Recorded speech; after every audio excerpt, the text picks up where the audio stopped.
All right, turning our attention to the weather now at First Alert meteorologist Nelly Cadeno. And we had so much rain yesterday, Nelly, and of course it was during rush hour. You told us it would probably happen.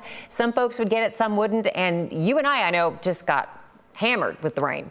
Exactly. It was hard to see. There was ponding on the roads. It did cause a lot of problems during the afternoon and evening commute. Now, the good news that I have for you today, although we will see some activity, it won't be as heavy as yesterday. But what we're talking about, Karen and I, is the rain that we got just over the Metroplex. So what do these colors mean? Where we have the purple colors, more than 2 inches of rain, and that does include DFW Airport. And that's important because when we talk about numbers, officially, that's where we get our precipitation numbers and our temperature numbers. And so if it doesn't rain over Dallas-Fort Worth Airport, even though we got a lot of rain in Hurst or Keller, it doesn't count until it rains over the airport. But it did. So we got more than 2 inches, more than 2¼ inches of rain, and that's going to help us when it comes to the deficit.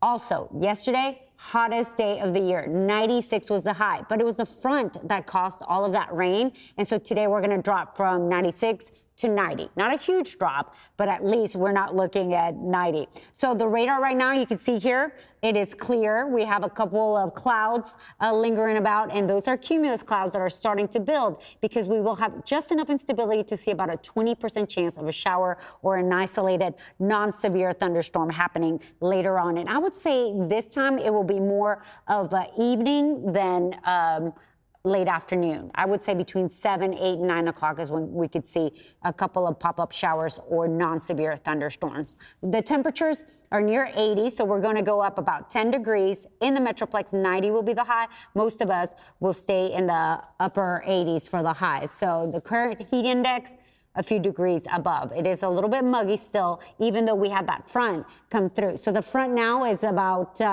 where Houston is, over towards West Texas.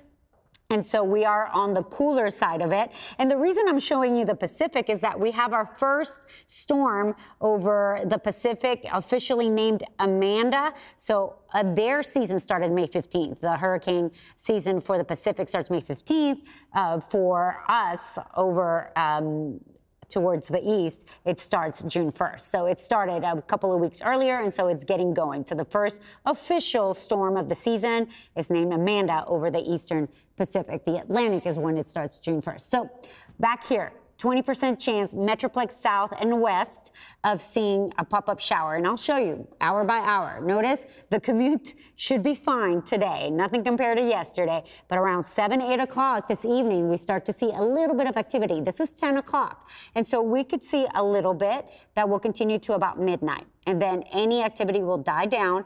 And then tomorrow we do it all over again. The coverage will be a little more, 30% on Thursday, 30% on Friday. So widely scattered showers, a couple of thunderstorms, non-severe, but really the bulk of the rain will come in on Saturday and into Sunday. So that we need to start making plans for outdoor activities. If you have a wedding or a birthday party, just try to make a secondary plan indoors, especially on Saturday when we have a 50 to 60% chance of showers and storms throughout the day. And then on Sunday, we still have activity, but mainly during the morning hours. I think it should start to fizzle out during the late afternoon to the evening. Temperatures in the upper 80s to about 90 degrees.